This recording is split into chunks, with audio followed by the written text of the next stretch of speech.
you guys, welcome back. So today what I'm going to be doing is utilizing some of my homegrown plums that I have an abundance of in my freezer. What I'm going to be doing specifically is making a plum cobbler. This is going to be something new for me to try. So first we're going to go ahead and get started on this filling. So in this filling, and just a little background for y'all about me. I am 38 years old. I've been gardening and cooking since I was a little kid. I grew up in a small town here in Texas, and I was raised by my grandfather and his aunt. So I'm a country kid at heart, living in the big city, and I grow a lot of my own produce. I love to garden. I'm outside a lot, so y'all will see a lot of my gardening videos as well. I'm also very hands-on. I like to do a lot of my own projects and stuff around the house, which y'all will be seeing as well. I did I'm doing an entire kitchen remodel by myself. So that's why things might look a little bit off or not quite right in my kitchen. Like, I still have my backsplash and everything that I need to put up, and finish painting my cabinets and putting everything like that together. But my heart is in my garden and in my cooking. So today we're going to be doing, like I said, a plum cobbler.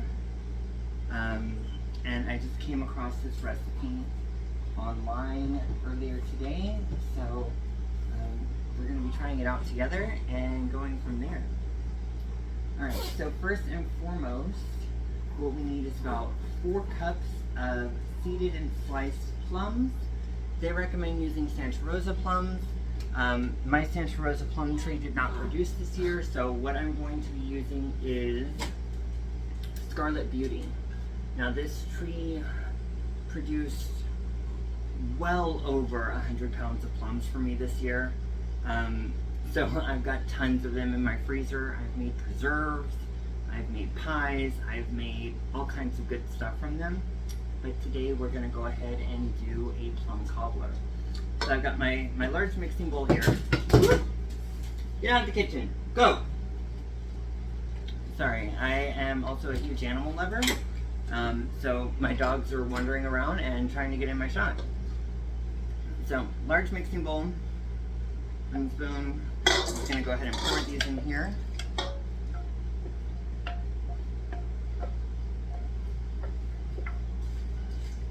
Now, these are previously frozen. I did let them thaw out just to kind of let those juices start flowing. To this, we are, as you can see, that's what they look like. We're going to go ahead and add 1 cup of sugar.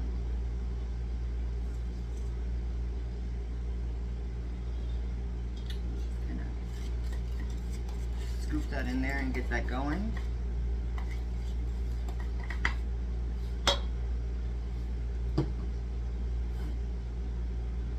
Four tablespoons of cornstarch.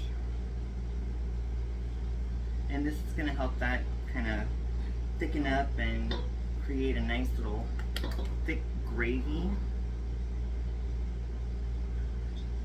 My spoon's a little bit too big for that one. Give me 1 second.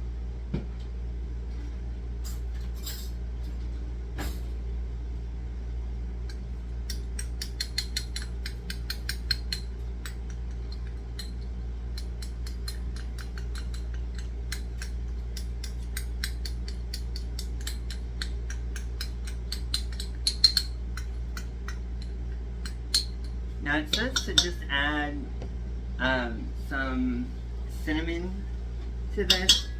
I don't particularly like just cinnamon. Whenever I do my baking, I like to add a whole bunch of other stuff to it too. So we're going to add just a splash of vanilla.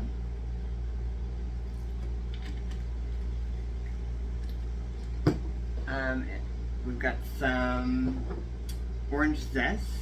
freshly grated orange zest that I grated earlier.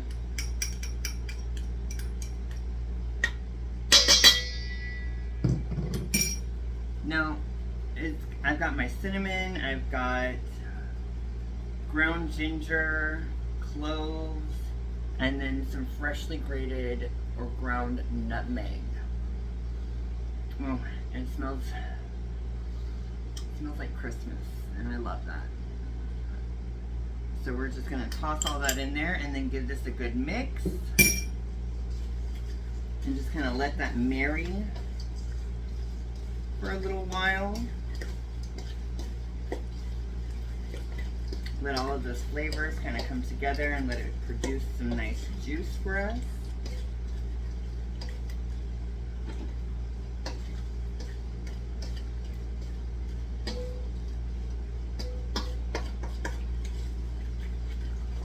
Let me bring this over here so y'all can take a look at it. Whoop! Well, there we go. Gone ahead and poured some of that out for y'all. So let me grab my cobbler dish that I'm going to be baking this in and just pour all of that in there. I'm also going to move this down a little bit so that way y'all can kind of get a better view without me having to maneuver things around too much. So here we go. Pour this like that. That way y'all can kind of see everything.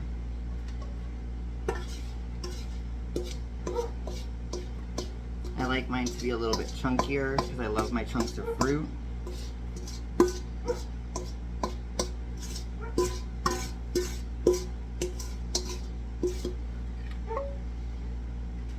So we're just gonna leave this in this pan in my cobbler dish, and we're just gonna spread that around in the bottom. Give it a nice even layer and just kind of let that sit there and mellow. Let all those flavors kind of marry together. And then afterwards, while we're letting that marry, we're gonna go ahead and start working on our filling. Or not our filling, but our crust.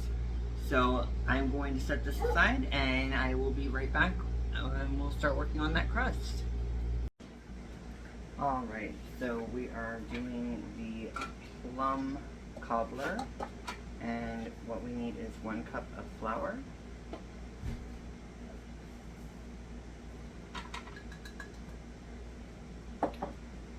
4 tablespoons of butter, or 1/4 cup, and we're actually just going to break that up into smaller little pieces.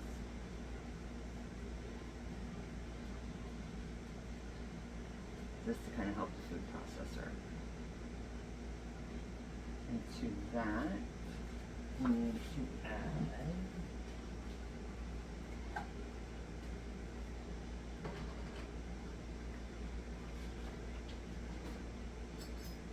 one and a half teaspoons of baking powder,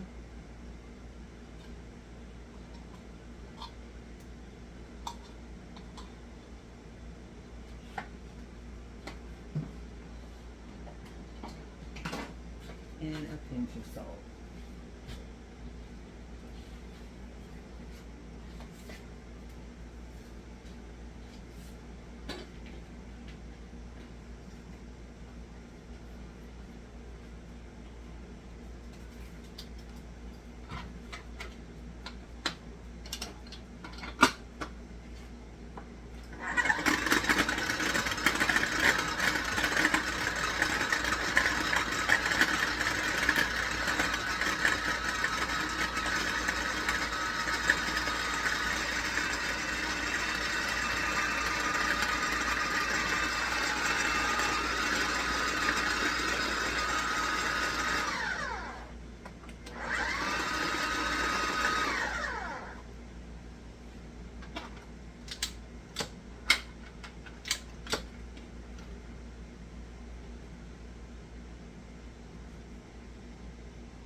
To that we add 1/4 cup of milk and 1 egg.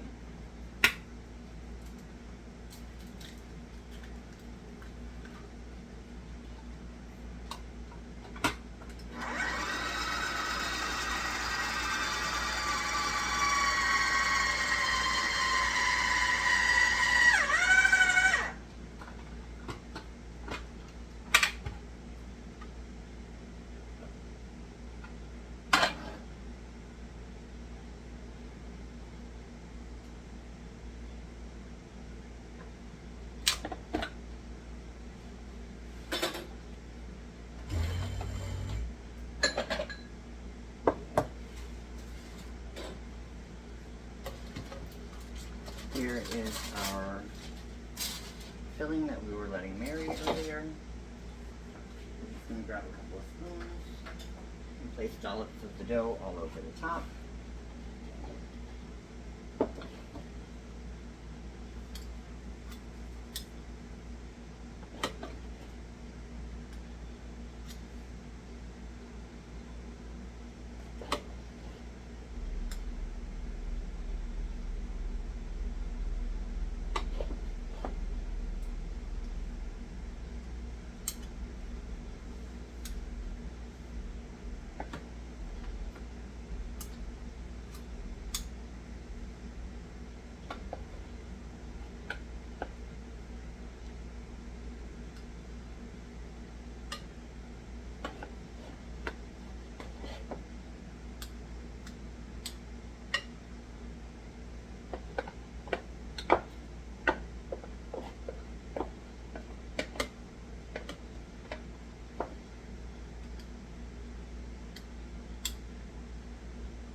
And then into an oven preheated to 350 degrees for about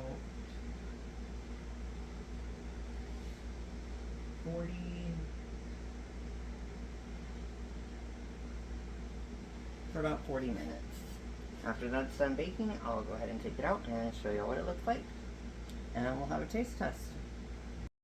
Alright, you guys, so I got really excited earlier, and I completely forgot to take out my Plum Cobbler and show it to y'all. I did take it out on time. Came out really good. However, I just forgot to get it on video and show it to y'all. So this is what I've got. As you can see, it just looks like biscuits and a plum sauce. It is actually really, really good. I've eaten quite a bit of it already. Matter of fact, this is my last bowl, y'all. I ate the whole thing myself.